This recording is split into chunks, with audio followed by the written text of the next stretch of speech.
Let's bring in Chief Washington correspondent Major Garrett. Major, good morning to you. So the Democrats did what is regarded as a pretty good job in reminding people of the emotion and the power and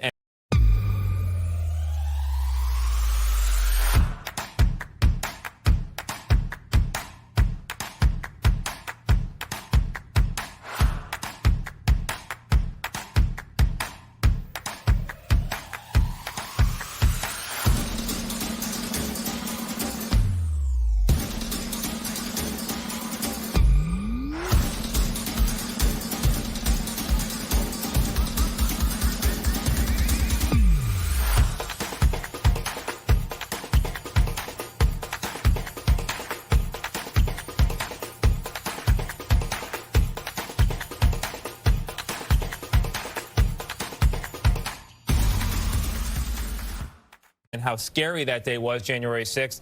But they still need 11 more votes to move into their column if they want to get to a conviction. How are they going to go about doing that?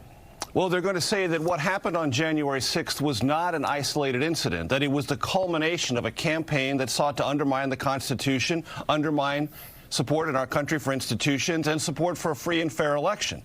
And that, they will say, is a high crime and a misdemeanor. And if it isn't, then there can be no rational definition for this country going forward as to what is a high crime and misdemeanor. Because they will argue, if you're as President of the United States, the most powerful position politically in our country, and you wage a months-long campaign to undermine faith and confidence in a free and fair election, and then when a riot storms the Capitol and you do nothing to stop it, how else could that not be a high crime and misdemeanor? And they will ask Republicans to dig into their conscience and ask that question and try to come up with an answer different than the one we saw yesterday. Do you expect the president's lawyers to engage directly with that challenging concept? The president brought up the fact that the election was, in his words, fraudulent, stolen. People went to the Capitol in his name, wearing his name on the hats, with his name on the flags. Are they going to engage directly with that complicated legal matter?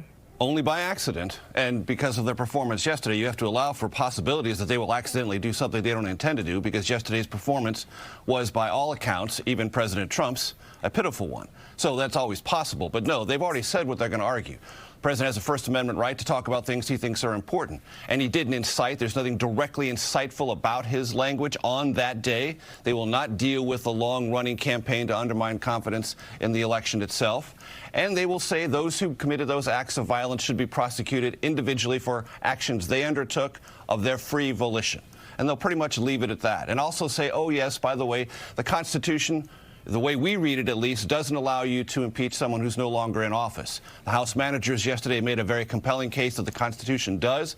What I think is interesting about that, Tony, is I've spent 30 years in this town listening to Republicans tell me over and over about the importance of the textual, verifiable language of the Constitution and everything about the debates around the Constitution and our attachment to British law. House Democrats made that exact case yesterday, and Republicans looked at it, listened to it, and then looked the other way.